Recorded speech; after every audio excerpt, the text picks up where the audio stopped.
எப்படியாவது அதிலும் கிறிஸ்தவ குடும்பங்களில் இருக்கிற வாலிபர்களை பரிசுத்தத்திலிருந்து அவர்களை அழித்து விட வேண்டும் என்றும் அவருடைய வாழ்க்கை பாதையை மாற்றிவிட வேண்டும் என்றும் அதற்கு நிறைய கங்கணம் கட்டி கொண்டு காரியங்களில் அவன் செயல்பட்டு கொண்டு வருகிறதை பார்க்கிறோம். வாலிப பிள்ளைகளுக்கு நிறைய போராட்டங்கள் இருக்கிறது. அவர்களுக்கு போற இடத்துல, கல்லூரியிலே படிக்கிற இடத்துல, ஸ்கூல்கள்ல, பக்கத்து வீடுகள்ல, அந்த மாதிரி வீடுகளுக்கு போகும் பொழுது, அங்கே தங்க நேரிடும் பொழுது, இப்படி பல்வேறு இடங்களிலே தங்கள் உறவினர்கள் வீடுகளுக்கு போகும் பொழுது, இப்படி எல்லாம் பல இடங்களிலே அவர்களுக்கு சோதனை வலைகள் விரிக்கப்படுகிறதை பார்க்கிறோம். நண்பர்களை தேர்ந்தெடுக்கிற விஷயத்திலும் அப்படிப்பட்ட காரியங்களை பார்க்கிறோம். ஆனால் எல்லாவற்றிலும் நீங்கள் ஒரு காரியத்தை தெரிந்து கொள்ளணும். நாம் இடம் கொடுக்காவிட்டால் எந்த பாவமும் நம்மிடத்தில் வர முடியாது. நம்ம இடம் கொடுத்தா தான் பாவங்கள் உள்ளே வர முடியும் நமக்கு. அப்படி ஒருவேளை நம்ம இடம் கொடுக்காமல் நம்முடைய வாழ்க்கையில் ஏதாவது ஒரு தவறு நடந்து விட்டால் அது பாவம் அல்ல, விபத்து. அந்த மாதிரி காரியங்கள்ல அது கர்த்தர் நம்மை பராமரித்துக் கொள்வார். அப்படி நடக்காதபடிக்கு நம்மை பராமரித்துக் கொள்வார். பாவம் என்பது நம்ம இடம் கொடுத்தா தான் வரும். அதுல நீங்க நல்லா எடுத்து பாத்தீங்கன்னா, ஏமாற்றப்பட்டு விட்டார்கள், அப்படி ஆயிடுச்சு இப்படி ஆயிடுச்சு சொல்லுவோம். நீங்க தீர விசாரிச்சு பாருங்க, இதுல 2 பேருடைய பங்குமே இருக்கும். அவர்கள் அப்படி சொல்லியிருப்பாங்க, இந்த பொண்ணு அதை கேட்டு போயிருக்கும். அப்படி அந்த மாதிரி 2 பேருடைய பங்களிப்புமே இருக்கும். அப்ப இன்றைக்கு இருக்கக்கூடிய சோதனை வளையங்களிலே நம்ம பார்க்கிற எல்லா இடத்திலும், நம்ம படிக்கக்கூடிய ஸ்கூல்கள்ல, நம்முடைய நண்பர்களுக்கு நடுவுல சர்வ சாதாரணமா இப்படிப்பட்ட பாவ காரியங்கள் பற்றி சொல்லப்படுகிறது. பாவத்தை பற்றின அறிவு பெருகி இருக்குது. இப்போ அதுதான் நான் பார்க்கக்கூடிய சமுதாய மாற்றம். நாங்கள் கல்லூரியிலே புகுமுக வகுப்பு படிக்கிற வரைக்கும், பியூசி படிக்கிற வரைக்கும் எங்களுக்கு இந்த பாவ சம்பந்தமான காரியங்களை பற்றி தெரியவே தெரியாது. நீங்க நம்ப மாட்டீங்க, SSLC படிக்கிற வரைக்கும் கூட நாங்கள் எத்தனையோ நாங்க கோயிட்ல படிச்சிருக்கிறோம், ஸ்கூல்கள்ல படிச்சிருக்கிறேன். நான் படிச்ச எந்த ஸ்கூல்லையுமே என்னுடைய நண்பர்கள் இது மாதிரி அசிங்கமான காரியங்களை நாங்கள் பேசிக்கொள்ளவே மாட்டோம் எப்பவுமே. அந்த மாதிரி காரியங்களை யாராவது பேசுற மாதிரி தெரிஞ்ச கெட்ட பையன் அவங்க கூட சேராதுன்னு சொல்லி அவனை ஒதுக்கி வச்சிருவாங்க. அது அப்படித்தான் இருந்தது அந்த காலகட்டங்கள்ல. ஆனா இப்போ அப்படி இல்லை. சின்ன வயதிலேயே LKG UKG போகும் பொழுதே அவருடைய வாழ்க்கையில நிறைய பாவங்களை குறித்து தெரிந்து கொள்ள வேண்டிய ஒரு சூழ்நிலை, கால கட்டாயத்துக்குள்ள வந்திருக்கிறாங்க. அவங்களை சுற்றி எல்லாரும் அப்படி செய்யும் பொழுது நமக்கு என்ன தோணும்னா, எப்பவுமே எல்லாரும் ஒரு காரியத்தை செய்ய ஆரம்பிச்சா அது தப்பு இல்லையோ அப்படின்னு நினைப்பது மரபு. லோத்து ஒரு நீதிமான், வேதம் அப்படிதான் காண்பிக்குது. லோத்து ஒரு நீதிமான் என்று காண்பிக்கிறது. அவன் ஆபிரகாமோடு இருக்கிற வரைக்கும் அவன் நல்ல நீதியிலே பழக்கப்பட்ட ஒரு மனிதனாக இருந்தான். அதன் பின்பாக கூட லோத்துவை நீதிமான் என்றுதான் வேதம் சொல்லுது. அவருடைய குடும்பம் ஒரு நீதிமானுடைய குடும்பம். ஆனா அந்த குடும்பம் குடியிருந்த இடம் தப்பான இடம். அந்த குடும்பம் குடியிருந்த இடம் எங்க போய் குடியிருந்தாங்க அப்படின்னா, சோதம் கொமோரா என்ற பட்டணத்திலே. சோதம் கொமோரா பட்டணத்துல அவர்களுக்கு எதுவுமே பாவம் கிடையாது, தப்பு கிடையாது. மனிதனுக்கு இயற்கையாக உண்டாகிற காரியம் தானே, இதுல என்ன தப்பு இருக்குது என்று அவர்கள் நினைத்த வண்ணம், விரும்பின வண்ணம் தங்கள் வாழ்க்கை அமைத்துக் கொண்டார்கள். சோதம் கொமோராவினுடைய பாவம் தேவனுடைய பார்வையிலே பொல்லாததாக கருதப்பட்டது. அவர்கள் செய்த அந்த அக்கிரமம் கர்த்தருக்கு கோபத்தை மூட்டிச்சு. எப்பவுமே மனிதர்கள் செய்கிற பாவங்கள், அக்கிரமங்கள் எல்லை மீறும் பொழுது தேவனுடைய கோபம் தேசத்தின் மேல் பற்றி எரிகிறது. 2 நாட்கள் முன்பாக ஒரு சகோதரத்துல பேசும் பொழுது வாலிபர்களின் பல பாவங்களை, அவர்கள் பார்த்த பாவங்களை சொன்னாங்க என்கிட்ட. எனக்கு அது புதுசு. நான் இந்த 30 வருஷம் ஊழியம் செஞ்சிருக்கிறேன். இப்படிப்பட்ட பாவ காரியங்களை பற்றி நான் கேள்விப்பட்டதில்லை. அப்போ நான் நினைச்சேன், என் மனசுல நான் என்ன நினைத்தேன் என்றால், ஆந்திராவில் வெள்ளம் வருகிறது, பூகம்பங்கள் வருகிறது, நிலநடுக்கங்கள் வருகிறது, சுனாமி வருகிறது, இது மாதிரி நிறைய காரியங்கள், இயற்கை அழிவுகள் வருகிறது என்றால் அது நியாயம்தான் என்று நினைத்தேன். நான் நியாயம்தான். இவ்வளவு பாவங்கள், அக்கிரமங்கள் ஒரு சமுதாயத்துல பெருகி இருந்தா ஒரு மனிதன், நான் ஒரு சக மனிதன், எனக்கே பொறுக்க முடியலையே, கர்த்தருக்கு எப்படி பொறுக்க முடியும்? அவர் படைத்த மனிதன், அவனுக்கு அவர் தான் சோறு போடுறாரு, தண்ணி கொடுக்கிறாரு, சுவாசிக்கிற காத்துக்கள் கொடுக்குற, எல்லாம் கொடுத்து அந்த மனிதன் அப்படி தரங்கட்ட ரீதியிலே நடந்தா கர்த்தருடைய கோபம் அந்த தேசத்தின் மேல் பெருகாமல் என்ன செய்யும்? ஆகவே கர்த்தர் அவருடைய பாவத்து நிமித்தம் அங்கே இறங்கி போய் அந்த பட்டினங்களை கவிழ்த்து போட்டார் என்று வேதத்தில் எழுதியிருக்குது. மனிதர்கள் பெருகின பொழுது பாவம் பெருகிச்சு. ஆதியாகமம் 6வது அதிகாரத்துல படிக்கிறோம். அப்பொழுது கர்த்தர் பூமியை முழுவதும் அழிக்க தலைப்பட்டார். இப்ப இன்னைக்கு நிறைய அழிவு செய்திகளை கேட்பதற்கு மூல காரணம், இந்த மனிதர்கள் நடுவிலே பிரபலமான பெரிய பெரிய பாவங்கள் சர்வசாதாரணமாக வருகின்றன. லோத்துனுடைய குடும்பத்துல பாருங்க, சோதம் கொமோரா பட்டணத்தை கர்த்தர் கவிழ்த்து போட்டது காரணமே, அந்த ஊர்ல எல்லாமே பாவம் செய்வாங்க. அதை அவர்கள் பாவமாக நினைப்பதில்லை. அது ஒரு விளையாட்டு, ஒரு ஃபன், ஒரு வேடிக்கை என்று நினைத்து அவருடைய பேச்சு, செயல், சொல்லு, நினைவு, சிந்தனை எல்லாம் பாவம்தான். அதுல என்னென்ன விதமான கெட்ட பாவங்கள் இருக்குமோ அதெல்லாம் விதவிதமாய் செய்து கொண்டிருந்தாங்க இந்த காலத்துல. அப்ப இதற்கு நடுவில் ஒரு நீதிமானுடைய குடும்பம் இருக்கிறது. கர்த்தர் அந்த பட்டணத்தை கவிழ்த்து போட்டார். ஆனால் அந்த ஊர்ல குடியிருந்த லோத்துவுக்கு கர்த்தருடைய கண்களிலே கிருபை கிடைத்தது. அவர் சொன்னாரு, நீ மாத்திரம் தப்பிச்சு ஓடி போகலாம், ஆனா நீ ஆபிரகாமை விட்டு பிரிந்து இந்த ஊர்ல வந்து குடியிருந்தது நிமித்தம். பாருங்க, எப்பவுமே நம்ம ஒரு பாவம் செய்யறோம், தப்பு செய்யறோம், கர்த்தரத்துல போய் மன்னிப்பு கேட்கிறோம், கர்த்தர் மன்னித்து விடுகிறார். ஆனால் நீங்கள் அது பரலோகத்துல நம்முடைய பாவங்கள் மன்னிக்கப்பட்டு விடுகிறது. ஆனால் நீங்க செய்த பாவத்திற்கு ஒரு அபராதத்தை நீங்கள் எப்படியாவது உங்களை அறியாம செலுத்தி தான் இருப்பீங்க. அதுல ஒன்னும் மாற்றமே இல்லை. ஒரு உதாரணத்துக்கு பாருங்க, ஒரு மனிதன் ஒருவனை கொலை செய்து விட்டான். கொலை செஞ்சுட்டான், அந்த ஆள் செத்து போயிட்டான். அவன் செய்த அந்த கொலையை உணர்ந்து ஆண்டவரத்துல போய் மன்னிப்பு கேட்கிறான். கர்த்தர் அந்த பாவத்தை மன்னித்து விடுகிறார். அதுக்காக அவன் ஜெயிலுக்கு போகாம இருக்கலாமா? கர்த்தர் மன்னிச்சிட்டார், இனி அந்த பாவத்தை பற்றி நம்ம ஒன்னும் யார்ட்டையும் சொல்ல வேண்டியது இல்லை, முடிஞ்சது அப்படின்னு இருக்கலாமா? அவனுக்கு அந்த தண்டனை இருக்கத்தான் செய்து. அப்ப நாம் செய்த அந்த பாவத்தினுடைய விளைவுகளை எதிர்கொள்ளுகிறார்கள் அவர்கள். பல இடத்துல நம்ம பாக்குறோம், சரீரத்துல ஒரு பலவீனம் வந்துருது, சரீரத்துல ஒரு காரியம் வந்துரு, அது இருக்கத்தான் செய்யுது, அந்த பெனல்டி, ஒரு அபராதம் இருக்கத்தான் செய்யுது. ஆனா அந்த பாவத்தினுடைய தண்டனைக்கு தப்பி விடுகிறார்கள். அது இனிமே வரக்கூடிய தண்டனைக்கே கர்த்தர் மாற்றி விடுகிறார். அது நம்ம பிராக்டிக்கலா நம்ம பார்க்கக்கூடிய விஷயம். இங்க பாருங்க, ஆண்டவர் நல்ல ஐஸ்வர்யம் உள்ள ஒரு மனிதனாக போனான் அவன். அந்த குடும்பம் அங்க உள்ள போச்சு, பாவமுள்ள இடத்துல போய் அவர்கள் குடியிருந்தார்கள். ஆபிரகாமை விரோதித்து ஆபிரகாம் இடத்துல பிரிந்து கொண்டு போய் வாழ்ந்தாங்க. கர்த்தர் அவருடைய பாவத்தை மன்னித்து அந்த குடும்பத்துக்கு அவர் நீதி நிமித்தம் இரக்கம் செய்தார். ஆனால் அவர்கள் கட்டின துணியோட தான் வெளியே போனாங்க. அவ வச்சிருந்த சொத்து ஆஸ்தி எல்லாம் அபராதமாக அது அந்த பட்டணத்திலே அழிந்து போய்விட்டது. அது நம்ம பாக்குறோம். மாத்திரம் இல்ல, அப்படி தப்பிச்சு ஓடியாடுறாங்க. ஓடியாந்து வெளியே ஒரு இடத்துல ஒரு காட்டுல குடியிருக்கிறாங்க. அப்ப கர்த்தர் சொன்னார், இந்த பட்டணம் நெருப்பு பிடி தெரியும் பொழுது நீங்கள் பின்னால திரும்பி பார்க்க கூடாதுன்னு. லோத்துனுடைய மனைவி இவர்கள் ஓடி போகும்பொழுது பின்னால திரும்பி பார்க்கிறாள். பின்னால திரும்பி பார்த்த உடனே அந்த தீ எரிகிறதை பார்த்து உப்பு தூணாய் மாறி போய்விட்டாள். லோத்துனுடைய மனைவி உப்பு தூணா மாறிட்டா. உடனே அவ மனைவி அப்படி மாறும்போது கத்திருப்பா, லோத்து திரும்பி பார்க்க முடியாது. அவர் பார்க்காமலே ஓடினார். மனைவிக்கு ஏதோ சம்பவித்து விட்டதுன்னு பார்க்காமலே ஓடினார். ஒரு இடத்துல போய் குடியிருந்தாங்க. அவருடைய பெண் பிள்ளைகள் 2 பேர் இருந்தாங்க லோத்துக்கு. அந்த பெண் பிள்ளைகள் என்ன செஞ்சாங்கன்னா, நம்முடைய குடும்பம் அழிந்து பட்டு விட்டது, மனைவி இறந்து, அம்மா இறந்து போயிட்டாங்க, ஆனா நம்முடைய வம்சம் விருத்தியாக வேண்டுமே, இதற்கு நாம் என்ன செய்வது என்று சொல்லி லோத்து நல்ல தண்ணி அடிச்சுட்டு குடிச்சிட்டு அவரை படுக்க வச்சு மயக்கமாக்கி அவரோடு தவறான பாவத்தை, தவறான உறவிலே ஈடுபட்டாங்க. இது அவர்களுக்கு தவறு என்று தெரியல. காரணம் என்ன தெரியுமா? அவங்க பார்த்த வளர்ந்த ஊர் அப்படிப்பட்ட ஊர். அப்படிப்பட்ட ஊர்ல அவங்க குடியிருக்கும் பொழுது தன்னை சுற்றிலும் அவங்க பார்த்திருப்பாங்க. இது பாவமா பாவமில்லையா அவங்களுக்கு தெரியாது. ஆனா சின்ன வயசுல அவங்க அந்த ஊர்லாம் பிறந்திருக்கணும் ஒருவேளை, அல்லது சின்ன குழந்தைகளாக இருக்கும் பொழுது அவர்களை கொண்டு போயிருக்கணும். அவங்க தன்னை சுற்றிலும் அவருடைய நண்பர்கள், நண்பருடைய வீடு, அவங்க குடும்பம் எல்லாத்துலயும் இப்படிப்பட்ட பாவ நிலை இருப்பதை பார்த்தாங்க. அவங்களுக்கு வம்சம் விருத்தியாக வேண்டும் என்றுதான் தோன்றினது ஒழிய, அந்த வம்சம் சரியானதாக ஆசீர்வதிக்கப்பட்டதாக இருக்க வேண்டும் என்கிற ஆசீர்வாதத்தை குறித்த சிந்தையே அவர்களுக்கு இல்லாம இருந்தது. அதான் நீங்க பார்க்கணும். ஆசீர்வாதத்தை பத்தி அவங்க நினைக்கல, பிளஸிங், தேவனுடைய ஆசீர்வாதத்தை பற்றி நினைக்கல, ஆனா வம்சம் இருக்கணும்னு நினைச்சாங்க. இப்படித்தான் இன்னைக்கு பல பேருடைய வாழ்க்கை இருக்குது. நம்ம நல்ல பெரிய சம்பாதிக்கணும், வீடு கட்டணும், எல்லாம் இருக்கணும்னு நினைக்கிறோம். ஆனா அது கர்த்தருக்கு ஏற்றதாக அதுல தேவனுடைய ஆசீர்வாதம் இருக்கிறதா என்பதை பார்க்க தவறி விடுகிறோம். அதனாலதான் நம்ம லஞ்சம் வாங்குகிறோம், எப்படியாவது நம்ம அந்த காரியத்தை செய்து விட வேண்டும் என்று நம்ம நினைத்துக் கொள்ளுகிறோம்.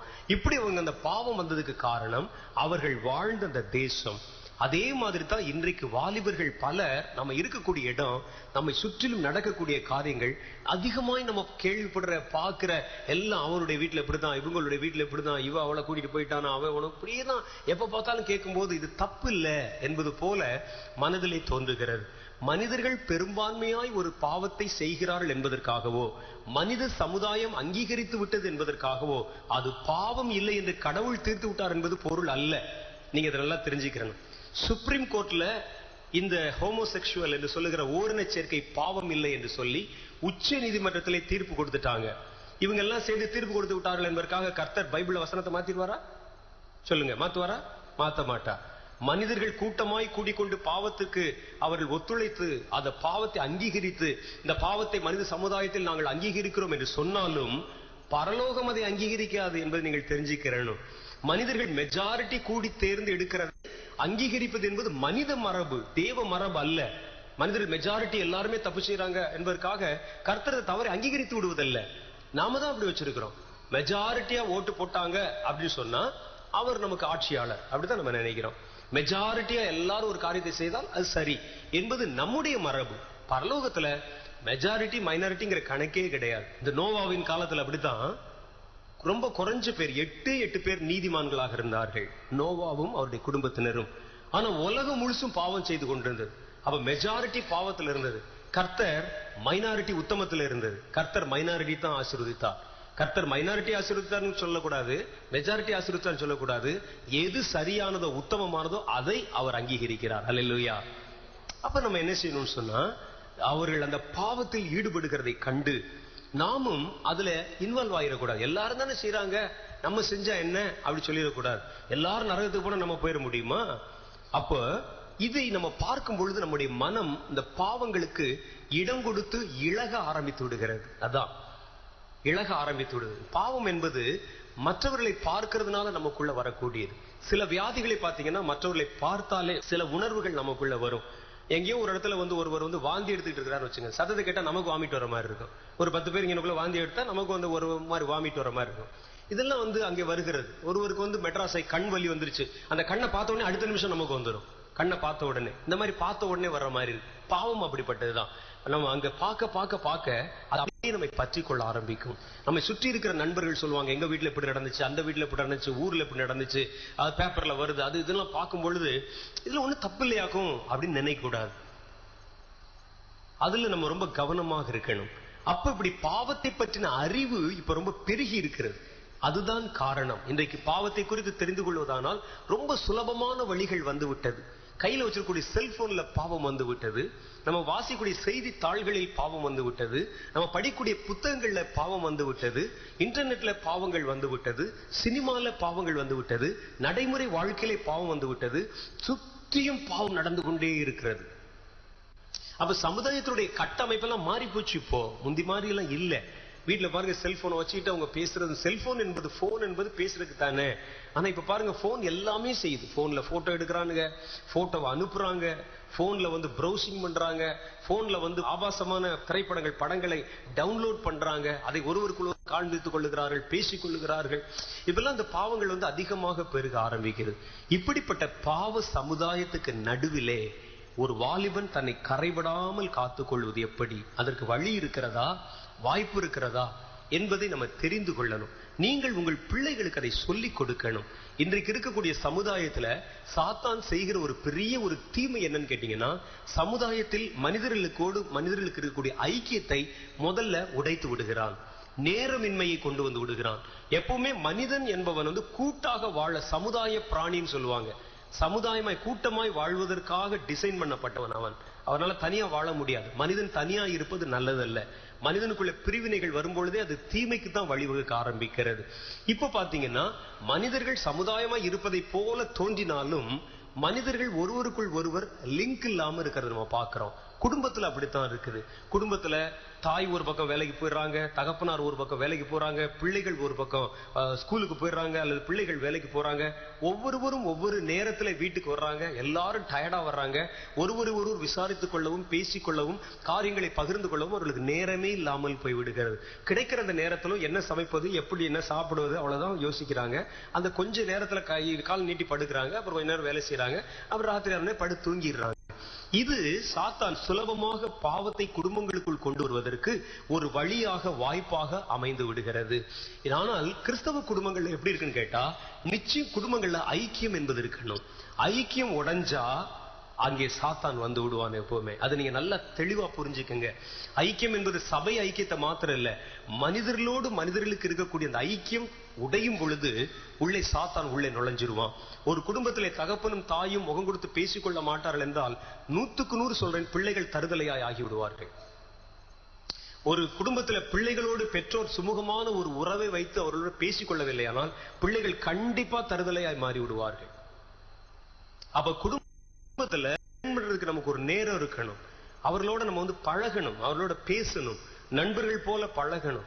அவங்க உங்களிடத்துல தைரியமா தங்களுக்குள் நடக்கிற மாற்றங்களை சொல்லுகிற அளவுக்கு அவங்களுக்கு நீங்க ஒரு லிபரேஷன் கொடுத்து வச்சிருக்கணும். அவங்களுக்குள்ள ஏதாவது ஒரு காரியம் வரும், சில இடத்துல பாத்தீங்கன்னா ஹார்மோன் சேஞ்சஸ் உண்டாகுது, அவங்களுக்கு வந்து கெமிஸ்ட்ரி வந்து மாறுது.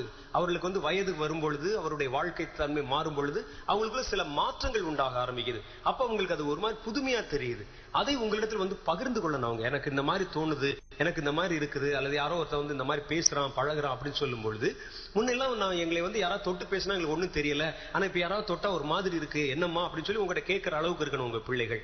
அப்பதான் உங்க பிள்ளைகளை வந்து நீங்க பாதுகாத்துக் கொள்ள முடியும். அப்ப நீங்க உங்களுக்கு சொல்லிக் கொடுக்கலாம், இப்படி இப்படி எல்லாம் பழகணும், இவ்வளவு டிஸ்டன்ஸ் கீப் அப் பண்ணணும், இப்படி எல்லாம் நடந்து கொள்ளணும்னு நாம அவர்களுக்கு கற்றுக் கொடுக்க முடியும். நீங்கள் அவர்களை பார்ப்பதே இல்லை, பேசுவதே இல்லை, பழகுவதே இல்லை, பாராமுகமாக இருக்கிறீர்கள். அவர்கள் தங்களுடைய உணர்வுகளை நண்பர்களிடத்திலே தான் போய் பகிர்ந்து கொள்றாங்க.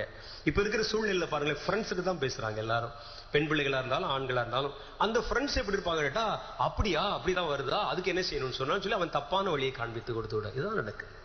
பெற்றோரிடத்துல சொன்னா நம்ம திருத்துவோம், நண்பரிடத்துல அவன் நம்மை கூட்டி சேர்த்து கொண்டு போயிருவான்.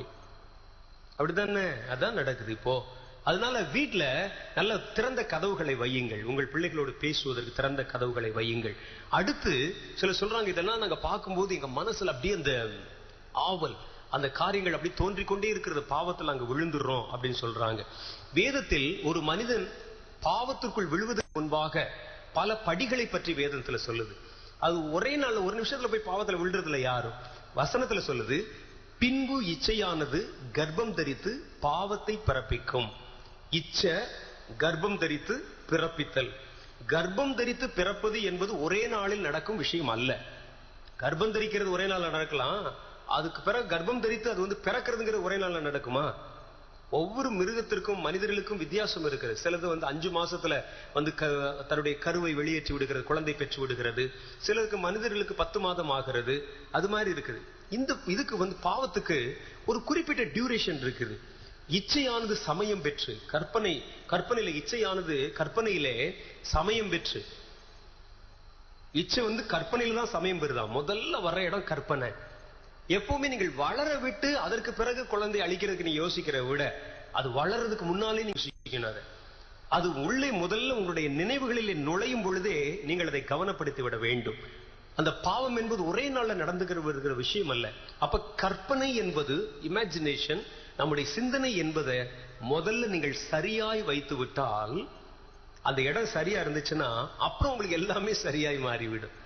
நீங்க அதை விட்டு கொடுத்துட்டு நீங்கள் அதற்கு பிறகு உங்களுடைய சரீரத்தை இறுக்கி பிடிக்க நினைச்சீங்கன்னா அது நடக்காது. மனசுக்குள்ள பல போராட்டங்கள், மனசுக்குள்ள அப்படியே நினைவு, எப்ப பார்த்தாலும் இந்த சிந்தனை, இதெல்லாம் வச்சுட்டு பாவம் சரீரத்துல இறங்கி கிரியை செய்வதற்கு ஆயத்தப்படுற நேரத்துல அப்ப உட்கார்ந்து என்ன செய்வாங்க, நம்ம வந்து ஃபாஸ்டிங் பண்ண போறோம், அங்க உப்பு போடாம சாப்பிட போறோம், அது செய்ய போறோம், இது செய்ய போறோம்னா அதெல்லாம் நடக்காது. பாவத்துல விழுந்துருவான். நீங்கள் எங்கே பாவத்தை கைய வைக்கணும்னா, அது தோன்றுகிற இடத்தை, அதனுடைய கருவறையிலே கை வைக்கணும். நீங்க கருவறை என்பது உங்களுடைய கற்பனை, உங்களுடைய சமயம் பெற்று, அதைத்தான் கர்த்தருடைய வேதம் சொல்லுகிறது. அதை நீங்க சரியா வச்சுட்டா, உங்கள் இருதயம் பரிசுத்தமாகி விட்டால், இருதயத்தை இந்த கற்பனையில போகும்பொழுது அந்த காரியத்தை நீங்க அடக்க தெரிந்து விட்டால், உங்கள் சரீரம் உங்களுக்கு கீழ்ப்படுகிற சரீரமாக இருக்கும். கற்பனையை நீங்கள் வந்து பிடிக்க முடியாம விட்டுட்டீங்கன்னா, அதுல இச்சையானது கற்பனையினாலே சமயம் பெற்று பாவத்தை பிறப்பிக்கும். பாவம் பூர்ணமாகும் பொழுது மரணத்தை பிறப்பிக்கும் என்று வேத புஸ்தகத்தில் எழுதியிருக்கு. அப்ப பாவம் என்பது அது கர்ப்பம் தரிப்பதற்கு ஒப்புமை ஆக்கப்பட்டிருக்கிறதுனால, வசனத்தின் அடிப்படையில ஒரே நாளில் உருவாவது அல்ல என்பது நீங்கள் தெரிஞ்சுக்கணும். அப்படியே கொஞ்சம் கொஞ்சமா தான் வேலை செய்யும். மனதிற்குள்ளே வந்து அப்படியே பேசி, அப்புறம் நினைச்சுக்கிட்டே இருந்து, அப்புறம் மறுபடியும் பார்த்து, 3வது தடவை பார்த்து, 4வது தடவை பார்த்து, நண்பர்களிடத்திலே பேசி, அப்படியே வந்து வந்து வந்து வந்து அப்புறம் தான் சரீரத்தில் இது ஆளுமை செய்ய ஆரம்பிக்கிறது. அப்ப ஒரு கிறிஸ்தவ வாலிபன் தன்னுடைய வழியை எப்படி சரியா வந்து காத்துக்கொள்ள முடியும் அப்படின்னு கேட்டா, சங்கீத புஸ்தகத்துல 119வது அதிகாரம் 9வது வசனத்தில் ஒரு ஆலோசனையை தாவீது நமக்கு சொல்லுகிறார். வாலிபன் தன் வழியை எதினால் சுத்தம் பண்ணுவான், உமது வசனத்தின்படி தன்னை காத்துக்கொள்ளுகிறதுனால் தானே என்று எழுதியிருக்கு. வாலிபன் தன் வழியை எதினால் சுத்தம் பண்ணுவான்?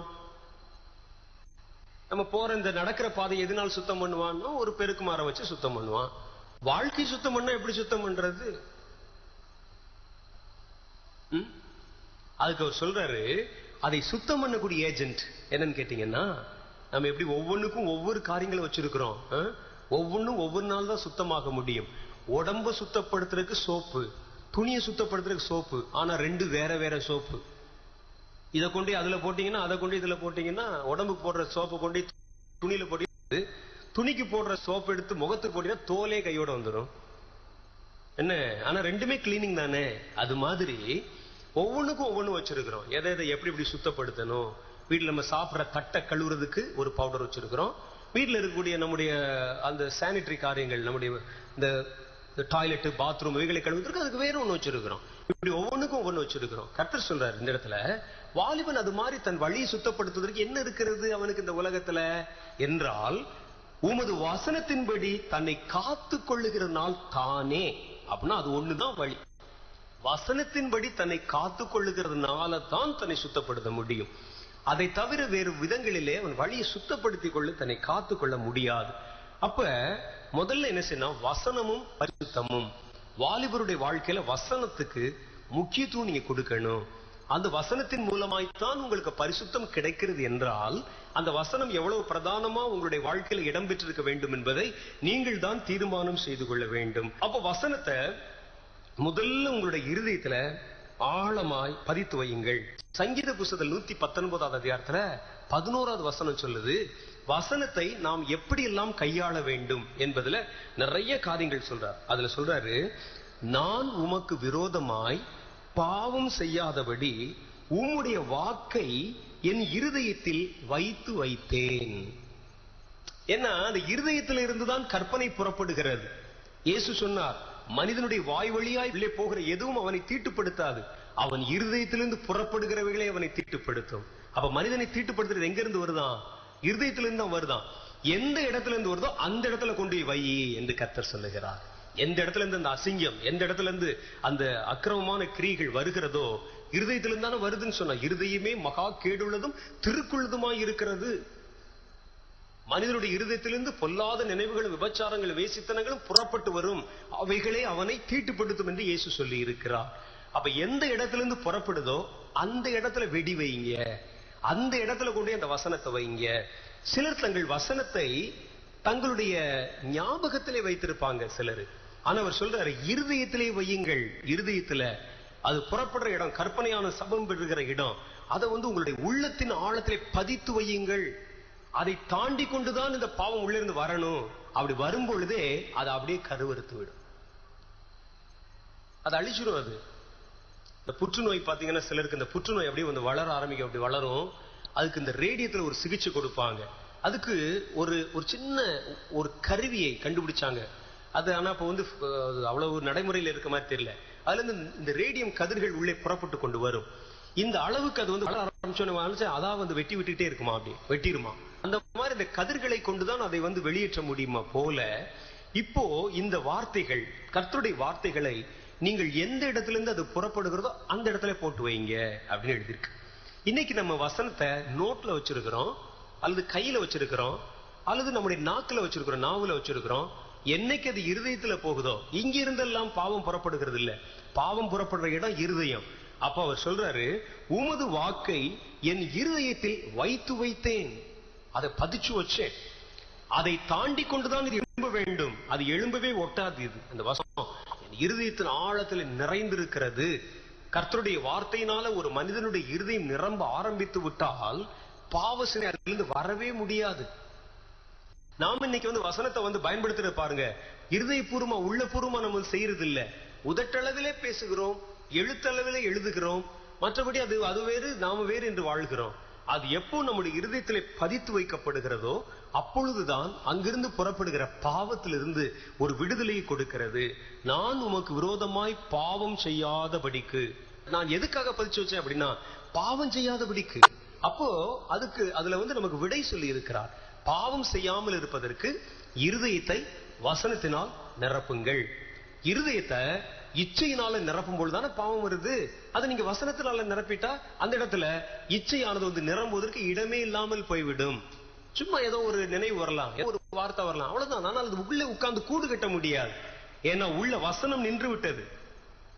அப்ப கர்த்தருடைய வசனத்தினால நிறைந்த மனிதர்களுக்கு இந்த மாதிரி எண்ணம்லாம் வரலாம், ஒருவேளை வரலாம், அது அப்படி போகலாம். ஆனால் உள்ள இருந்து கூடு கட்ட முடியாது, கர்ப்பம் தரிக்க முடியாது. அதை மாத்திரம் புரிஞ்சுக்கிறீங்க. நீங்க அது கர்ப்பம் தரிக்க வேண்டுமானால் அது உள்ளே அதை பிடித்துக் கொள்ள வேண்டும். அதுல இருந்து அது வரணும். அது கர்ப்பம் தரிக்க முடியாது. செய்யாது. கர்ப்பம் தரித்தால் தான் பாவத்தை உண்டாக்கும். அந்த இடத்துல கர்த்தருடைய வசனத்தை நீங்கள் நிறைத்து வைத்தால் ஜஸ்ட் அப்படி வந்து ஒரு கிளவுட்ஸ் மாதிரி அப்படி வந்து வந்துட்டு அப்படி போயிடும். ஒரு மேகம் மாதிரி வந்தாலும் அது நிக்காது, உள்ள நிக்காது, உள்ள தங்காது, அது ஓடிவிடும். அதைத்தான் கர்த்தருடைய வேதம் சொல்லுகிறது.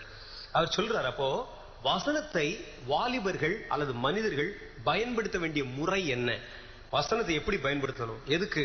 பாவத்திலிருந்து விலகுவதற்கு நம்ம எப்படி இப்படி பயன்படுத்தணும்னா, அதுல சில வசனங்கள் சொல்லி இருக்கிற 119வது அதிகாரத்துல 6வது வசனத்துல இருந்து 13வது வசனம் வரைக்கும் சொல்றாரு, நான் உம்முடைய கற்பனைகளை எல்லாம் கண் நோக்கும் பொழுது வெட்கப்பட்டு போவதில்லை. உம்முடைய நீதி நியாயங்களை நான் கற்றுக்கொள்ளும் பொழுது செம்மையான இருதயத்தால் உம்மை துதிப்பேன். உமது சகல பிரமாணங்களை கை கொள்ளுவேன்.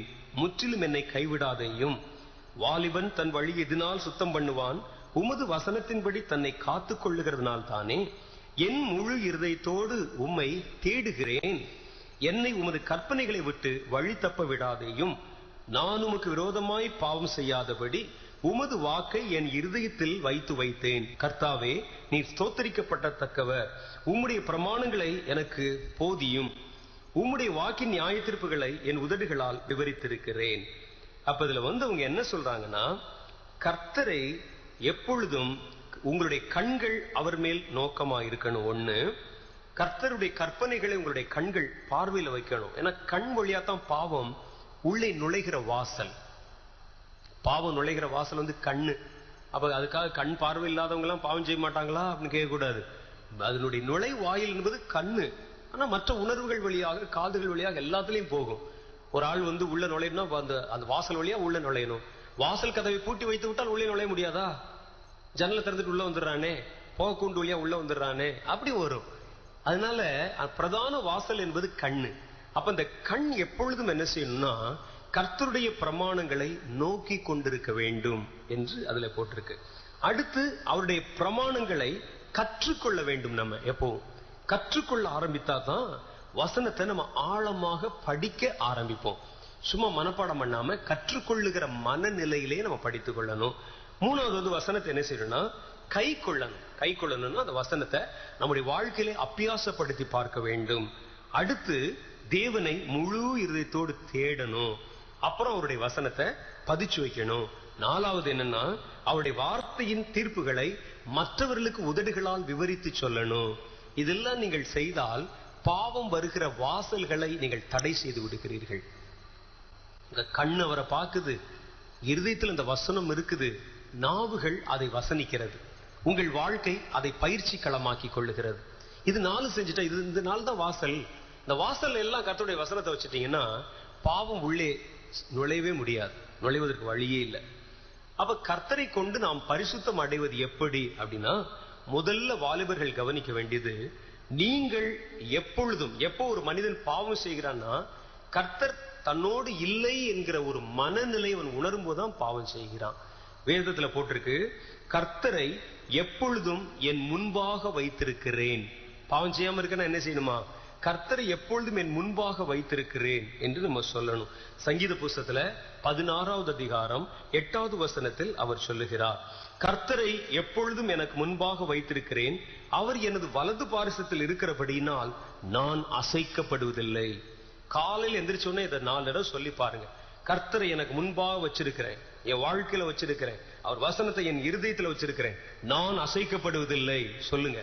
அந்த வார்த்தையை வாய் விட்டு சொல்லணும். நீங்க எப்பொழுதும் வாய் விட்டு சொல்றதுனால, கர்த்தருடைய வசனத்தை படிக்கும் போது கூடுமான வரைக்கும் ரொம்ப சத்தமா இல்ல, வாய் விட்டு நீங்கள் படிப்பது நல்லது. மனசுக்குள்ளே படிக்கிறத விட வாய் விட்டு படிக்கிறது ஏன் தெரியுமா?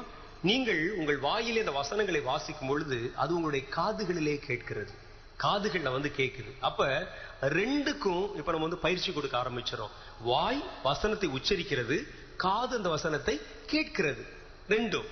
அப்படி இல்லாட்ட என்ன செய்யும்னா, நீங்கள் வந்து உங்களுடைய மனதிலே படித்துக் கொண்டிருக்கும் போது வாயும் சும்மா இருக்கும், காதும் சும்மா இருக்கும். சாத்தான் உள்ள அப்படி உள்ள மெல்ல காதுக்குள்ள அந்த பக்கத்துல வெளியே ஒரு சத்தம் கேட்கும். சத்தம் கேட்ட உடனே யாரோ கூப்பிடுற மாதிரி இருக்கே அப்படின்னு கேட்கும். நீங்கள் காதுக்கும் வேலை கொடுங்கள், வாய்க்கும் வேலை கொடுங்கள். இன்னொன்னு என்னன்னு கேட்டீங்கன்னா, கர்த்தருடைய வசனத்தை குறித்து வேதம் சொல்லுகிறது, விசுவாசம் கேள்வியினால் வரும். By hearing. ஹியரிங் என்னது? கேட்கறதுனால வருமா? கர்த்தருடைய வார்த்தைகளை கேட்கறதுனால விசுவாசம் வருமா? இப்ப நான் பேசுறேன், நீங்க கேட்கறீங்க, உங்களுக்குள்ள விசுவாசம் வரும். மற்றபடி நீங்களா படிக்கும் பொழுது அதை கேட்பதற்கு உங்களுக்கு சந்தர்ப்பம் இருக்காது. அதை வாசிங்க. உங்கள் வாய் வாசிப்பதை உங்கள் காதே கேட்கும். காது கேட்டுருச்சுனாலே, வசனத்தை கேட்டுருச்சுனாலே விசுவாசம் வந்துடும். அதுல இருந்து வர வேண்டிய பெர்சன்டேஜ் அளவு வரைக்கும் அந்த விசுவாசம் வந்துடும். அப்ப என்ன செய்யணும்னா, கர்த்தரை எப்பொழுதும் உங்கள் முன்பாக வைத்திருங்கள். அவர் எனது வலது பாரிசத்தில் இருக்கிறபடியினால் நான் அசைக்கப்படுவதில்லை என்று சொல்லுங்கள். காலைல எந்திரிச்சோன்னு 4 தடவை சொல்லுங்க, கர்த்தர் எனக்கு முன்னால வச்சிருக்கிறேன், ஆண்டவர் எனக்கு முன்னால இருக்கிறார், என் வலது பாரிசத்துல இருக்கிறார் அப்படின்னு சொல்லி. நீங்கள் அதிகமாக நேசிக்கும், மதிக்கும், ரெஸ்பெக்ட் பண்ணும் ஒரு முக்கியமான மனிதர் உங்களோட கூட வந்திருந்தா, உங்க கூட இருந்தா, அவர் முன்னால உங்களுக்கு பாவம் செய்ய முடியாது. பாவம் செய்ய முடியுமா சொல்லுங்க? ரொம்ப நீங்க நேசிக்கிற மனிதர், அப்பாவுக்கு முன்னால சிகரெட் பிடிக்க முடியல, அல்லது தண்ணி அடிக்க முடியாது, ஒரு பாவம் செய்யணும், உடனே டக்குன்னு அதை ஒளிச்சு வச்சிடறோம். அப்ப ஒரு மனிதனுக்கு முன்னாலே பாவம் செய்ய முடியலன்னா, கர்த்தர் நம்ம கூட இருந்தால், அவர் நம்முடைய வலது பார்சத்தில் இருந்தால், அவரை பக்கத்துல வச்சுட்டு பாவம் செய்ய முடியாது. அப்ப கர்த்தர் நம் பக்கத்தில் இல்லை என்கிற மாதிரி நம்முடைய மனது உணரும் பொழுதுதான் துணிகரமாய் நம்மால் பாவம் செய்ய முடிகிறது. அப்ப இந்த எண்ணத்தை நீங்கள் வளர்த்துக் கொள்ளணும். கர்த்தர் உலகத்தின் முடிவு பரியந்தம் சதா சர்வ நாட்களிலும் நான் உன்னோடு இருக்கிறேன் என்று சொல்லி இருக்கிறார். என் கூட தான் இருக்கிறார். அப்ப அவர் அதை பார்க்கிறார். நான் ஒரு பாவம் செய்யும் பொழுது அவர் கண் என்னை பார்க்குது. அவருக்கு முன்னால எப்படி இந்த பாவத்தை நான் செய்வது என்று நம்ம மனதிலே ஒரு உறுதியை எடுத்துக்கொள்ள வேண்டும். ஆதியாகம புஸ்தகத்துல 39வது அதிகாரம் 7லிருந்து 12 வரைக்கும் உண்டான வசனங்களை நீங்கள் வாசித்து பார்த்தால், யோசேப்பு இதே போல அந்த சிந்தையை தனக்குள்ளே வளர்த்து கொண்டான். அவருக்கு ஒரு பாவம் செய்யறதுக்கு ஒரு சந்தர்ப்பம் வருது. யோசேப்புக்கு நல்ல ஒரு வாலிப வயது, நல்ல அழகா சௌந்தரியமா திடகாத்திரமா இருக்கிறார். அவர் போத்திபாருடைய வீட்டுல அடிமையாக விற்கப்பட்டார். யோசேப்பு விற்கப்பட்டார். போத்திபாருடைய மனைவி இவரை அடிக்கடி பார்த்து கொண்டே இருக்கிறாள். அவளுக்கு மேல ஒரு ஆசை வந்துருச்சு. உடனே ஒரு சமயம் கிடைக்குமா, தருணம் கிடைக்குமா என்று பார்த்து கொண்டிருக்கிறார். போத்திபார் தன் வேலை நிமித்தமாக வெளியிடத்துக்கு போய்விட்டார்.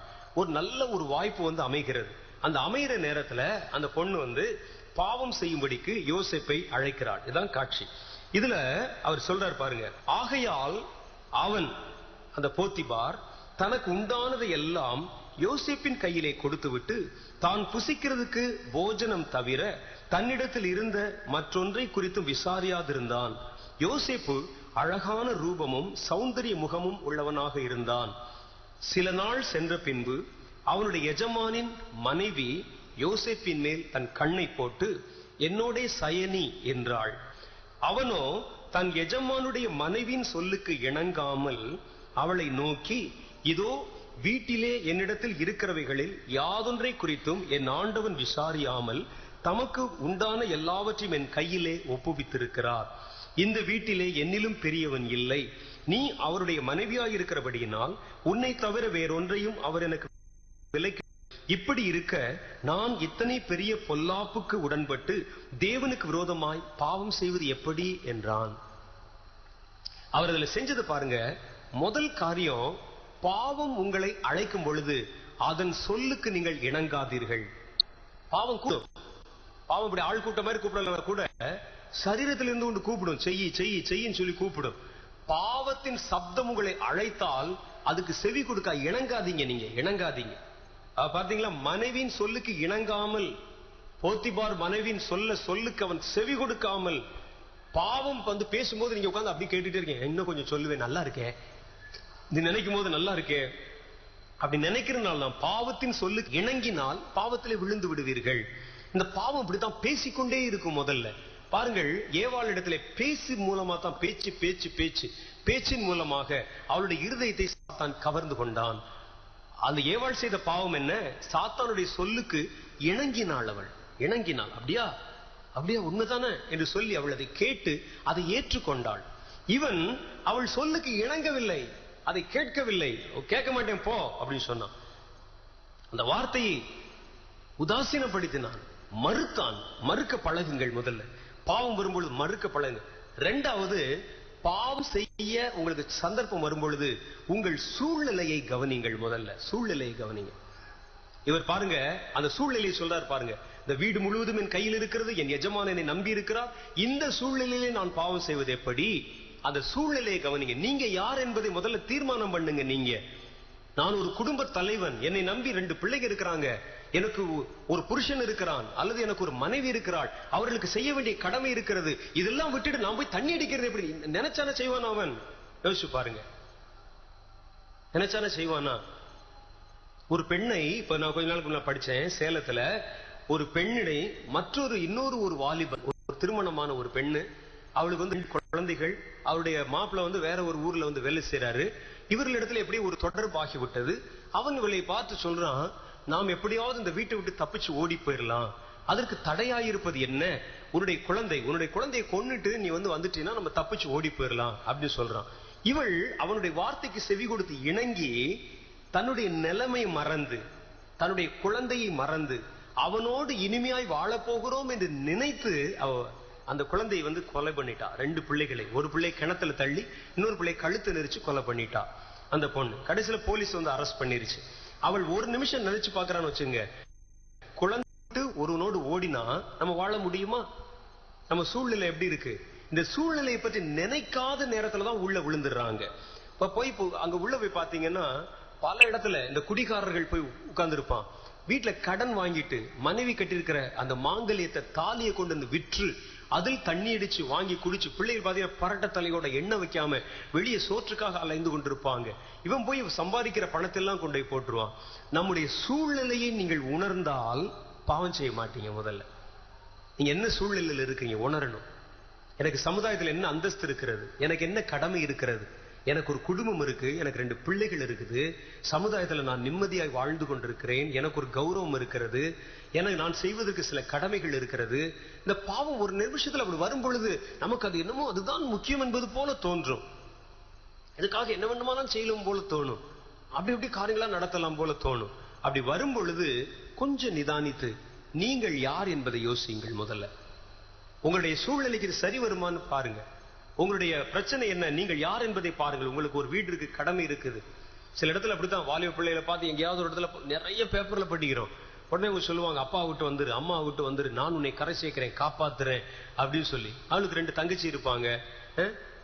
ஓடும் போது யோசிக்கணும், வீட்டை விட்டு நம்ம ஓடுறோமே, இவனை நம்பி ஓடுகிறோமே, 25 வருஷம் நம்மை பெற்று வளர்த்தவர்கள் மேல் நம்பிக்கை இல்லாம 10 நாள் பார்த்த ஒருவனை நம்பி நம்ம ஓடுறோமே, இவன் கரை சேர்ப்பானா, காப்பாத்துவானா, பணத்துக்காக நம்ம விடுவன்றானா, நம்ம ஓடி போயிட்டா நமக்கு கீழ் இருக்கிற தங்கச்சிகளுடைய நிலைமை என்ன ஆகும், அப்பாவுடைய நிலைமை என்ன ஆகும், குடும்பத்தினுடைய நிலைமை என்ன இருக்கும்? இதெல்லாம் யோசித்தால் இந்த தவறான முடிவு எடுக்க மாட்டாங்க. இப்படிப்பட்ட பாவ முடிவுகளை எடுக்கிற யாருமே நீங்க பாருங்களேன், அவர்கள் கரெக்டா போய் அந்த பாவத்துல வாழ முடியுமான்னு பார்த்தா வாழ மாட்டாங்க. மதுரையில இப்படித்தான் ஒரு சம்பவம் நடந்தது. ஒரு வாலிப மகன், ஒரு அம்மாவுக்கு ஒரு வாலிப மகன், அந்த அம்மா ஒரு கவர்மெண்ட்ல ஒரு ஆபீஸ்ல வேலை செய்யறாங்க. அவருடைய வீட்டுக்கு ஒரு எலக்ட்ரிஷியன், ஒரு இஸ்லாமிய மார்க்கத்தை சேர்ந்தவர். அவர் அடிக்கடி வீட்டுக்கு வர்றது, வீட்டுல இந்த மாதிரி ரிப்பேர் பாக்குறது, இந்த மாதிரி காரியங்கள் செய்யறது. இவருக்கும் இந்த அம்மாளுக்கும் இடையிலே தொடர்பாகி விட்டது. இந்த அம்மாளுடைய பையனுக்கு கல்யாணம் ஆயிருச்சு. பையனுக்கு கல்யாணம் ஆகி நல்ல ஒரு பெரிய பையன். அவருடைய குடும்பத்தில் ஏதோ ஒரு பிரிவினை, அதனால இறந்து போச்சு. தன்னுடைய தாய் வீட்டுல இருந்து கொண்டிருக்கிறான். அந்த மாதிரி இருக்கிற நேரத்துல இந்த பையனை எப்படியாவது கொன்று விட்டால் நாம 2 பேரும் இன்பமாக வாழலாம் என்று சொல்லி அவங்க சொன்னதுனால, இந்த தாய், பெற்ற தாயே குறிப்பிட்ட நாள்ல அந்த பையன் வேற ஒரு ஊருக்கு போயிட்டான், சங்கரங்கோயில் போயிட்டான், திருநெல்வேலி பக்கத்துல. போன் பண்ணி அவனை வர சொல்லி, வீட்டுக்கு வர சொல்லி, அவனை உருட்டுக்கட்டையினால அடிச்சு, அவன் கழுத்தை அருவாமனை வச்சு அறுத்து, கட்லுக்கு கீழே அவனை உள்ள போட்டு ஒரு நாள் முழுசு அந்த பிரேதத்தை போட்டு தன்னுடைய கள்ள காதலனுக்கு சொல்லி அனுப்பி, அவன் பார்த்துட்டு, சரி கொண்டுட்டியா இருக்கட்டும், நான் ராத்திரில உனக்கு வண்டி கொண்டு வர்றேன், அதை எப்படியாவது பணத்தை டிஸ்போஸ் பண்ணிடலாம், இருந்த ஒரே ஒரு தடை அவன் தானே, அவன் செத்து போயிட்டான்ல, இனிமே நம்ம நல்லா இருக்கலாம்னு சொல்லிட்டு அவள் கையில் இருந்த கொஞ்சம் காசு, பணம், நகையெல்லாம் வாங்கி ஆள் ஓடிட்டான். இந்த பொண்ணு இந்த அம்மா கொஞ்ச நேரம் பார்த்துட்டே இருந்துட்டு இந்த பிரேதத்தை எப்படி வைப்பதுன்னு பார்த்து அருவாமனை எடுத்து தனித்தனியா சரீரத்தை அறுத்து, கையை தனியா காலை தனியா எல்லாம் அறுத்து ஃப்ரிட்ஜில் கொண்டு உள்ள வச்சுட்டாங்க. ரெஃப்ரிஜிரேட்டர்ல, பேப்பர்ல படிச்சீங்களா? ஃப்ரிட்ஜில் வச்சுட்டாங்க. உள்ள வச்சு எல்லிஸ் நகர்ல, மதுரையில ஃப்ரிட்ஜில் கொண்டு வச்சுட்டாங்க. வச்சுட்டு அதற்கு பிறகு அவன் வரவில்லை. மறுபடியும் அவனை தேடி அடுத்த நாள் வீட்டு போய், ராத்திரிலாம் எப்படி இருக்கும் பாருங்க, ஒரு பிரேதத்தை தான் பெற்ற மகனை ஃப்ரிட்ஜில் வச்சுட்டு, அறுத்து ஃப்ரிட்ஜில் வச்சுட்டு ராத்திரி அந்த வீட்டுல தூங்குனா அந்த அம்மாக்கு எப்படி இருந்திருக்கும்? அடுத்த நாள் அவளுக்கு நிம்மதியே இல்லை. என்ன செய்வது, பிடிபட்டுருவோமோ, அப்படி ஆறுமோ இப்படி ஆறுமோ சொல்லி கஷ்டப்பட்டு மறுபடியும் போய் அந்த ஆளை போய் பாக்குறா.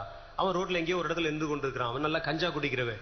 அவனோட போய் அப்புறம் வந்து பேசணும்னு, சரி நீ வீட்டுக்கு போ, நான் என்னுடைய நண்பனை அழைத்து கொண்டு வரேன்னு சொல்லி ஒரு ட்ரைசைக்கிள் வைத்திருக்கிற ஒரு நண்பனை அழைத்து கொண்டு வர்றான். 2 பேரும் சேர்ந்து ஃப்ரிட்ஜை நம்ம திறக்க கூடாது, திறந்தா வந்து வாசனை வெளியே தெரிஞ்சிடும் சொல்லி ஃப்ரிட்ஜோட இதை எடுத்துக்கொண்டு எப்படியா டிஸ்போஸ் பண்ணிடலாம்னு சொல்லி அதை தங்களுடைய வாகனத்துல ஏற்றினாங்க. பக்கத்துல இருந்தவங்களுக்கு எல்லாம் பார்த்தாங்க, 2 நாள் உள்ள ஒரு பிரேதத்தை வச்சிருந்தா எப்படி இருக்கும். அந்த ஸ்மெல் வெளியே தெரிஞ்சு எல்லாரும் கூட்டம் கூடி என்னன்னு சொல்லி விசாரிக்க ஆரம்பித்து விட்டார்கள். உடனே கொஞ்ச நேரத்தில் அவங்க வந்து அதை எடுத்துக்கொண்டு போய் ஆத்துல எங்கேயாவது எரிந்து விடலாம் என்று அவர்கள் போகிற நேரத்திலே போலீஸ் வந்து அவர்களை கைங்களவுமாக பிடித்து விட்டது. அந்த ரிக்ஷால வச்சு கொண்டு போனவன், ஃப்ரிட்ஜுக்குள்ள அதை வந்து அடக்குது வைத்தவன், அந்த கள்ள புருஷன், இந்த அம்மா எல்லாரும் இப்ப ஜெயிலுக்கு போயிட்டாங்க. பாருங்க, அந்த ஒரு நிமிஷத்துல தான் பெற்ற ஒரு மகனை கொல்லுகிற அளவு அந்த அம்மாளுக்கு புத்தி மழுங்கி போயிருக்கு. பாவம் வரும்பொழுது அப்படித்தான். பாவம் முதல்ல சிந்தையை மழுங்கடித்து விடும். முதல்ல எதிர்காலத்தை பத்தி எதை பத்தியுமே யோசிக்க விடாது. கொலை பண்ணிட்டு போய் வாழ்ந்துட முடியுமா நீங்க? அல்ல ஒரு இடத்துல இருந்து போய் நம்ம தப்பிச்சு போய் வாழ்ந்துட முடியுமா? அப்படி வாழ்வதனால ஒரு நல்ல வாழ்க்கை அமைத்து விட முடியுமா? இப்படி காரியங்களை செஞ்சுட்டு இது மாதிரி நிறைய சம்பவங்கள் சொல்லுவதனால் சொல்லிக் கொண்டே போகலாம். அப்படி எல்லாம் செஞ்சுட்டு அந்த பாவ வாழ்க்கையில வாழலாம் ஒரு தவறான நம்பிக்கை கொடுத்தான் என்பதை ஒரு கவர்மெண்ட்ல வேலை செய்யற, ஒரு முக்கியமான ஒரு ஆபீஸ்ல வேலை செய்யற ஒரு அம்மாவுக்கு இது சிந்திக்க முடியும். தன்னுடைய 27 வயசு வாலிப பையனை கழுத்தறுத்து கொல்லுகிற அளவிற்கு இச்சை தன்னுடைய கண்ணை மறைத்திருக்கிறது. சரி, அந்த இச்சையின்படி செஞ்சாங்களே, வாழ முடிஞ்சதா? வாழ முடியல. ஒரு நிமிஷம் அவள் அதை யோசித்திருந்தால், அந்த நேரத்துல யோசித்திருந்தா, என்னுடைய ஸ்டேட்டஸ் என்ன, என்னுடைய அந்தஸ்து என்ன, எனக்கு ஒரு கவர்மெண்ட் ஜாப் இருக்குது, என் பிள்ளைக்கு கல்யாணம் ஆகி இருக்குது, அவனை கொலை செய்து விட்டு இவனோட போய் வாழ்ந்தா, அப்படி ஒரு தப்பான ஒரு ஆலோசனை சொல்ற ஒருவன் நாளைக்கு என்னை கொல்ல மாட்டான் என்ன நிச்சயம்? மகனை கொன்னுட்டுவான்னு சொன்னா, 27 வயசு உள்ள பையனை கழுத்தறுத்து கொன்னுட்டுவான்னு சொல்லி ஆலோசனை சொல்லுகிற ஒரு புருஷன் நாளைக்கு ஒரு பிரச்சனை வந்தா என்னை கழுத்தறுத்த மாட்டானா? அதெல்லாம் யோசிக்கிறதுக்கு முடியல உங்களுக்கு. கொஞ்ச நேரம் நிதானித்து யோசித்து பார்த்தால் காரியம் தெரிந்துவிடும். யோசேப்புக்கு ஒரு நல்ல சூழ்நிலை ஏற்படுத்தி கொடுத்து, வீட்டுல யாருமே இல்லாத தனிமை நிலைமை ஏற்படுத்தி கொடுத்திருந்த பொழுது கூட யோசேப்பு தன்னுடைய ஸ்தானத்தை குறித்து உறுதியாய் தன்னுடைய மனதிலே வைத்திருந்தான். நான் தேவனுடைய மனிதன், தேவனுக்கு கொடுத்த காரியங்களை தரிசிக்கிற ஒரு மனிதன், கர்த்தர் என்னை நம்பி தன்னுடைய வரங்களை கொடுத்திருக்கிற ஒரு மனிதன்.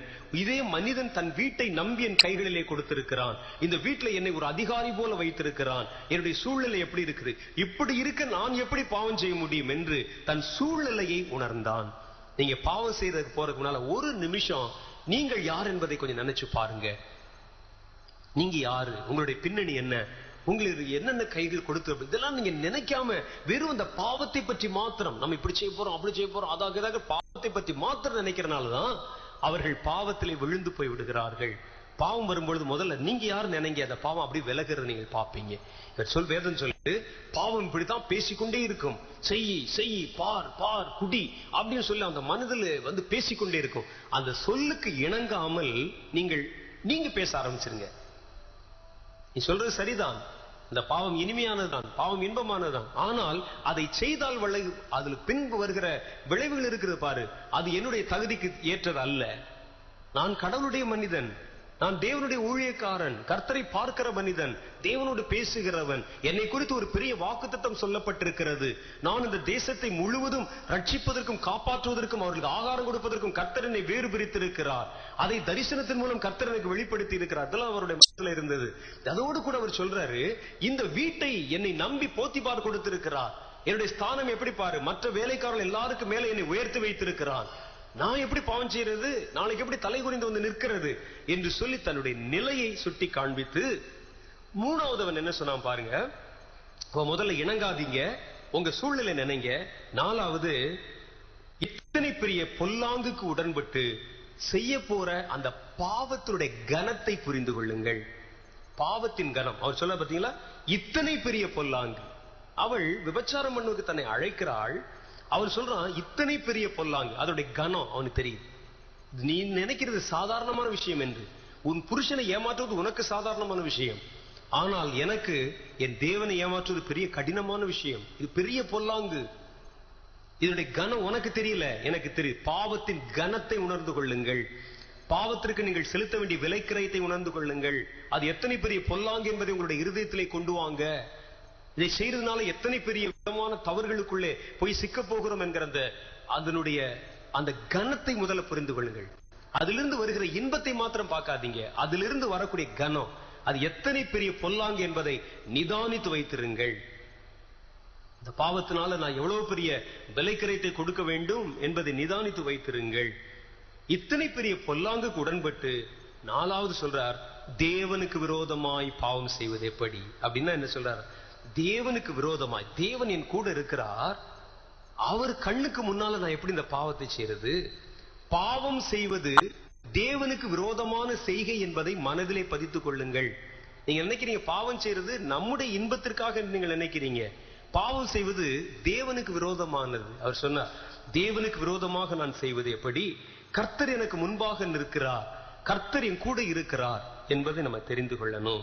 வேதத்துல போட்டிருக்கு, ஆதியாகமம் புஸ்தகம் 39வது அதிகாரம் அதுல 21வது வசனத்துல சொல்றாரு, கர்த்தர் யோசேப்போடு இருந்தார், அவன் காரிய சித்தி உள்ளவனானான். இப்ப நம்ம எல்லாரோடையுமே கர்த்தர் இருக்கு. என்ன ஒரு விஷயம்னா, 3 விதமான ஜனங்கள் இருக்கிறார்கள். ஒன்று, கர்த்தர் தனக்குள் இருக்கிறதை அறியாதவர்களாக இருக்கிறார்கள். சில கர்த்தர் அவர்களுக்குள் இருக்கிறதை பக்கத்தில் இருக்கிறவங்க எல்லாம் உணர்ந்திருப்பாங்க, ஆனா இவர்கள் அதை உணர மாட்டார்கள். 3வது கேரக்டர், அவர்களுக்குள் கர்த்தர் இருக்கிறதை பக்கத்தில் உள்ளவர்களும் உணர்வாங்க, இவர்களும் உணர்ந்திருப்பாங்க. முதல்ல கர்த்தர் உங்களோடு இருக்கிறதை நீங்கள் உணர வேண்டும். நீங்கள் உணர வேண்டும், கர்த்தர் என் கூட இருக்கிறார், நீங்க உணர வேண்டும். சொல்றாரு, கர்த்தருக்கு விரோதமாய் நான் பாவம் செய்வது எப்படி? இன்று நம்முடைய நம்பிக்கை என்னன்னா, ஒரு சர்ச்சுக்கு போனா கர்த்தர் நம்ம கூட இருக்கிறார், ஒரு தேவனை ஆராதனை செய்கிற இடத்துல இருந்தா கர்த்தர் நம்மை பார்க்கிறார். இல்ல, கர்த்தர் எப்பவுமே நம்ம கூட இருக்கிறார். அது நம்ம தெரிந்து கொள்ளணும். அதை தெரிந்து கொண்டா அவர் கண்களுக்கு முன்பாக இவ்வளவு பெரிய பாவத்தை நான் செய்வது எப்படி என்று யோசிப்பு கேட்கிறார். அப்போ உங்கள் பிள்ளைகளுக்கு நீங்கள் கடவுளுக்கும் அவர்களுக்கும் இடையில் உண்டான அந்த தொடர்பை உறுதிப்படுத்தி காண்பீங்கள். கடவுளுக்கு எடுத்த காரியத்துல லீனியன்ஸ் கொடுக்க மாத்திரம் சம்மதிக்காதீங்க. ஒருவேளை அந்த பொண்ணு சொல்றான், உங்களுடைய பையன் சொல்றான், அம்மா இன்னைக்கு நான் ஜெபம் பண்ணணுமே, நான் இன்னைக்கு உபவாசம் பண்ணணுமே, அதெல்லாம் இன்னொரு நாள் பாத்துக்கலாம்டா, இன்னைக்கு முக்கியமான ஒரு ஃபங்க்ஷன் இருக்குது, வேலை இருக்குது, அந்த வேலையை போய் முடிச்சிட்டு வா. சொல்லிக் கொடுக்காதீங்க. அப்படி கடவுளுடைய காரியத்துல நீங்க எவ்வளவுக்கு ஒரு மனிதனை ஸ்ட்ரிக்டா இருக்கும்படி சொல்லிக் கொடுக்கிறீர்களோ அப்பொழுதுதான் அவன் தப்பித்துக் கொள்ளுவான். நீங்களே இப்படி லீனியன்ஸ் காமிக்கிறேன்னு வச்சுங்க, அதெல்லாம் ஒண்ணும் இல்ல, பிரச்சனை இல்ல, பாத்துக்கலாம், நீ காலேஜ் போயிட்டு வா, அல்ல ஸ்கூலுக்கு போயிட்டு வா, அது இன்னொரு நாளைக்கு ஜெபம் பண்ணிக்கலாம் அப்படி நீங்க சொல்ல ஆரம்பிச்சு அந்த இடம் கொடுக்க ஆரம்பித்தால் பிள்ளைகள் அதை கற்றுக்கொள்வார்கள். கடவுள் உன் கூட இருக்கிறார், அவர் உன்னை பார்த்துக்கிட்டே இருக்கிறார். நீ அம்மாவை ஏமாத்தலாம், அப்பாவை ஏமாத்தலாம், நண்பர்களை ஏமாத்தலாம், சமுதாயத்தை ஏற்படுத்தலாம், ஆசிரியர்களை ஏமாத்தலாம், கடவுளை ஏமாற்ற முடியாது. மனிதன் செய்கிற ஒவ்வொரு காரியத்திற்கும் கிரியைகளுக்கும் உண்டான பலனை அவன் சொல்லித்தான் ஆகணும், கர்த்தருக்கு முன்னால கொண்டு போய்தான் ஆகணும். அதை அழிக்கவே முடியாது. வாழ்க்கையில் ஒரு சம்பவம் நடந்துருச்சுன்னா அது அப்படியே ஒரு நினைவாக மாற்றப்பட்டு என் மனதிலே பதிக்கப்பட்டு விடுகிறது. அப்புறம் அதை நீங்க அழிக்க முடியாது. அதை அழிக்கிறதுக்கு எரேஸ் பண்றதுக்கு ஏதாவது இருக்கா? இல்ல, அது அப்படிதான் உள்ள இருக்கும். நீங்கள் ஒருவேளை மறந்து இருக்கலாம், மறந்து விட்டீர்கள் என்பதற்காக அது வெளியே போயிருச்சுன்னு அர்த்தம் இல்ல, உள்ளதான் இருக்கும். அது பரலோகத்துக்கு அப்படியே போகும், அந்த நினைவு போகும். கர்த்தர் உங்களுடைய நினைவுகளை எப்படி பார்ப்பார், எல்லாத்தையும் பார்ப்பார், என்னென்ன பண்ணிருக்கிறான். ஏன்னா நீங்க பண்ண கிரியைகளை இங்க கொண்டு போக முடியாது. நீங்கள் பண்ண கிரியைகள் உங்களுடைய நினைவு அலைகளாக மாற்றப்பட்டு அதுதான் பரலோகத்துக்கு போகும். அதைத்தான் கர்த்தர் நியாயத்தை விசாரிப்பார். கர்த்தர் பார்த்து நினைவுகளின் தோற்றம் முழுவதும் பொல்லாததே என்று கண்டு, அதனுடைய நினைவை தான் கர்த்தர் பார்க்கிறார், அது பொல்லாததே என்று கண்டு. அப்போ நம்ம என்ன செய்யணும்னா, நம்முடைய வாழ்க்கையில இந்த சின்ன சின்ன காரியங்கள லீனியன்ஸுக்கெல்லாம் ரொம்ப கர்த்தருடைய காரியத்துல லீனியன்ஸ் கொடுக்காம எவ்வளவுக்கு எவ்வளவு கஷ்டமா அதை முழுமையா அவரை பின்பற்றும்படிக்கு உங்கள் பிள்ளைகளுக்கு நீங்கள் போதிக்கிறீர்களோ அவ்வளவுக்கு உங்கள் பிள்ளைகளை குறித்து நீங்கள் உத்தரவாதமா நடந்து கொள்ளலாம். அவனை நம்பி நீ என்ன வேணாலும் செய்யலாம் உங்கள் பிள்ளைகளுக்கு. அதனால என்னடா பரவாயில்லடா, இது ஆண்டவருக்கு வச்சிருக்கிற காசு இல்ல, பரவாயில்லடா இன்னைக்கு எடுத்து நாளைக்கு சொல்லிக்கலாம்டா, ஏமா அப்படி போய் சொல்ற, அதனால ஞாயிற்றுக்கிழமை போய் மன்னிப்பு கேட்டுக்கலாம் அப்படின்னு சொன்னீங்கன்னா பிள்ளை ஞாயிற்றுக்கிழமை எல்லா நாளும் மன்னிப்பு கேட்டுக்கிட்டே இருப்பான். மன்னிப்பு கேட்டு பாவம் செய்து மன்னிப்பு கேட்டு பாவம் செய்து அப்படி போயிடும். அதனால நம்ம அதில் விஷயத்துல ரொம்ப கவனமாக நாம் நடந்து கொள்ள வேண்டும். அப்படி நடந்து கொண்டால் கர்த்தருடைய வருகையில நம்ம கரைத்திரை பிழை இல்லாதவர்களாக நம்மை காண்பிக்கப்பட முடியும். உங்கள் பிள்ளைகளுக்கு நல்ல காரியங்களை கற்றுக் கொடுங்க. உங்கள் பிள்ளைகளுக்கு எல்லாவற்றிலும் கர்த்தர் தான் முதலாவது என்று உங்களுக்கு சொல்லிக் கொடுங்க. கர்த்தர் தவிர வேறு யாரும் ஒரு மனிதனை பாவத்திலிருந்து காப்பாற்றவும் முடியாது, பாவத்தில் விழாதபடிக்கு அவனை தடுத்துக் கொள்ளவும் முடியாது. வருகிற நாட்கள் வாலிபர்கள் மேல் கண்களை பிசாசு வைத்து அவர்களை கவிழ்த்து போடுவதற்காக காரியங்களை செய்து கொண்டிருக்கிறான். அவர்களுடைய இருதயங்களுக்குள்ளே வசனங்கள் உள்ளே புகுவதற்கு என்னென்ன வழிகள் இருக்கிறது என்று நீங்க ஆராய்ஞ்சு பாருங்க. அவருடைய இருதயத்துக்குள்ளே கர்த்தருடைய வார்த்தைகளை ஆழமாய் வைப்பதற்கு உண்டான வாசல்களை அவர்களுக்கு திறந்து கொடுங்கள். பிள்ளைகள் சில நேரத்தில் பைபிள் எடுத்துட்டு வந்து எனக்கு இந்த வசனம் புரியலையம்மா அப்படின்னு சொல்லி கேட்டா எரிஞ்சு ஒழுகாதீங்க. உனக்கு இப்பதானா வேற நேரமே இல்லையா, சனியனை போய் படி அப்படின்னு சொல்லாதீங்க. சொல்லிக் கொடுங்க, பிள்ளைகளுக்கு சொல்லிக் கொடுங்க. சமாதானமா பேசுங்க பிள்ளைகளிடத்துல. பிள்ளைகளுக்கு கர்த்தரை குறித்து பேசுங்க, வீட்டுல வந்து பேசுங்க. வசனத்துல சொல்லு, வீட்டுல பேசி போதித்து பிள்ளைகளுக்கு நீங்கள் அதை கற்பியுங்கள் என்று சொல்லி கர்த்தர் கட்டளை கொடுத்திருக்கிறார். வீட்டுல என்னென்னமோ பேசுறோம். சிலர் வந்து பாத்தீங்கன்னா பேசவே மாட்டாங்க, வீட்டுல ஒருத்தர் பேச மாட்டாங்க, எல்லாம் செய்கைதான். இவர் வர்ற நேரம் தெரியாது, அவர் வர்ற நேரம், அது மிருக கூட்டமா. அதுலதான் என்ன தெரியும்னா, அது வந்து எது உள்ள வருது எது போகுதுன்னே தெரியாது. இவர் ஒரு நேரம் அப்படியே திருன்னு முடிச்சுட்டு அப்படியே வருவார். அந்த அம்மா ஒரு நேரம் அப்படி திருன்னு முடிச்சுட்டு வரும். வந்துட்டு கொஞ்ச நேரத்தில் சட்டையை போடுவார், வெளியே போயிடுவாரு. இந்த அம்மா கொஞ்ச நேரம் அப்படியே இருக்கும், அப்படியே கொஞ்ச நேரம் டிவி பார்க்கும், இது வெளியே இருந்துச்சு போய். பிள்ளைகள் கொஞ்ச நேரம் பார்க்க அப்படியே பார்க்கும், எவனையாவது பார்த்துட்டு அவனோட போயிடுவாரு. இதுதான் நடக்குது இங்க. வீட்டுல ஒரு நல்ல சூழ்நிலை ஏற்படுத்தி கொடுங்கள். ஒரு வாலிபன் வந்து ஆசை காட்டி உன் வீட்டை விட்டு வெளியே வான்னு சொல்லி கூப்பிடுறான் ஒரு பொண்ணை. அவ வீட்டை விட்டு வெளியே வரான்னு சொன்னா அந்த வீட்டு மேல அவளுக்கு ஒரு அன்பு இல்லை என்றுதானே அர்த்தம். வீட்டை நீங்கள் நேசிக்கும்படிக்கு சொல்லிவிட்டால், நான் நேசிக்கிற இந்த வீட்டை விட்டு எப்படிடா வெளியே வர்றதுன்னு சொல்லி அவ கேட்டுருவா. அந்த வீட்டுல ஒரு அன்பான ஒரு சூழ்நிலை இல்ல. எங்கேயாவது யாரையாவது நம்ம நேசிக்கிறவர்கள் நம்ம போயிடலாம்னு சொல்லி நினைச்சுதான் பல பேர் இப்படி தப்பான ஒரு முடிவு எடுத்து விடுகிறார்கள். வீட்டுக்கு வரணும்னு சொன்னாலே நமக்கு சந்தோஷம் இருக்கணும். நம்ம வீட்டுக்கு போறோம், வீட்டுல போய் உட்காரணும், வீட்டுல அப்பா இருப்பாங்க, அம்மா இருப்பாங்க, தம்பி தங்கச்சி எல்லாரும் இருப்பாங்க, பார்க்கணும், பேசணும்னா சந்தோஷமா இருக்கு. அதை விட்டுட்டு ஆபீஸ்ல போய் மேனேஜர்ட்ட எனக்கு இன்னைக்கும் ஒரு ஓவர் டைம் போட்டு கொடுங்க, வீட்டுல எல்லாம் தூங்கின பிறகு வீட்டுக்கு நீ அனுப்புங்கன்னு சொல்லி கேட்க கூடாது. வீட்டுக்கு போனா அவ்வளவு கொடுமையா இருக்குன்னு சொல்லி. இன்னைக்கு காலைல ஒருத்தர் போன்ல பேசினார். ஒரு குறிப்பிட்ட ஒரு நண்பர், அவர் சபை வச்சிருக்கிறாரு, எப்ப பாருங்க வந்து வெளியே போயிடுவார், அப்படியே ஊழியம் ஊழியம் ஊழியம்னு சொல்லி. அப்ப என்கிட்ட போன் பண்ணி சொன்னார், எங்க போதகரை நீங்க பார்க்கும்போது சொல்லுங்கண்ணே, இந்த மாதிரி எப்ப பார்த்தாலும் அவர் ரெஸ்டே இல்லாம 30 நாளும் வெளியே சுற்றி கொண்டே இருக்கிறார் அப்படின்னு சொன்னார். எங்க சபைக்கும் வர்றதில்ல, நான் வந்து வெளி ஒழித்துக்கு போறேன், அங்க போறேன் இங்க போறேன், வர்றதே இல்லை. என்னைக்காவது ஒரு நாள் வருவார், 2 நாள் இருப்பார், 3ஆம் நாள் பரப்பு ஓடி போயிடுவார் அப்படின்னு சொன்னார். அப்ப நான் உடனே கேட்டேன், அவருடைய குடும்பத்துல அவருக்கும் மனைவி கிடையில ஏதாவது கருத்து வேறுபாடு இருக்குமே அப்படின்னு. ஆமா, எப்ப பார்த்தாலும் சண்டை தான், இருக்கிற 2 நாள் இருந்தா 2 நாள் சண்டை தான் அப்படின்னு சொன்னார். அந்த ஆள் என்ன செய்யறாருன்னா, அவருக்கு சபையும் சரியா அமையல, குடும்பமும் சரியா அமையல, அதனால வெளி ஊழியத்துக்கு ஓடுறேன்னு ஓடி போயிடுறான், அவ்வளவுதான். அப்ப வீட்டுக்கு நம்ம போறோம்னு சொன்னா அது ஒரு சந்தோஷமான ஒரு மனநிலையை நமக்கு கொடுக்கணும். அது நம்ம வந்து அமைதி பெறுகிற ஒரு இடமாக அது இருக்கணும். அப்படி நீங்க மாற்றி வைத்து விட்டால் உங்கள் பிள்ளைகள் வீட்டை விட்டு போவார்கள் என்று நீங்கள் கற்பனையிலே நினைக்கவே வேண்டியதில்லை. அவங்க எப்பவும் அந்த வீட்டை நேசிக்கிற அளவுக்கு வீட்டை அன்பு நிறைந்ததாக நீங்கள் மாற்றி பாருங்க, நல்ல காரியம் நடக்கும். இதெல்லாம் நம்ம செய்யாம விட்டுட்டு எதையுமே கவனிக்காம கண்டுகொள்ளாமல் நாம் நினைக்கிறோம் பிள்ளைகளுக்கு ஏதோ சமைச்சு வச்சா போதும் அப்படின்னு நினைக்கிறோம். பிள்ளைகளுக்கு ஏதோ சாப்பாடு கொடுத்தா போதும், வருஷத்துக்கு 4 துணி எடுத்து கொடுத்தா போதும். இல்ல, பிள்ளைகள் அதையும் தாண்டி வேற ஏதோ ஒன்றை எதிர்பார்க்கிறார்கள். உங்களிடத்துல அன்பு, பாசம், அரவணைப்பு போன்றவர்கள் எதிர்பார்க்கிறாங்க.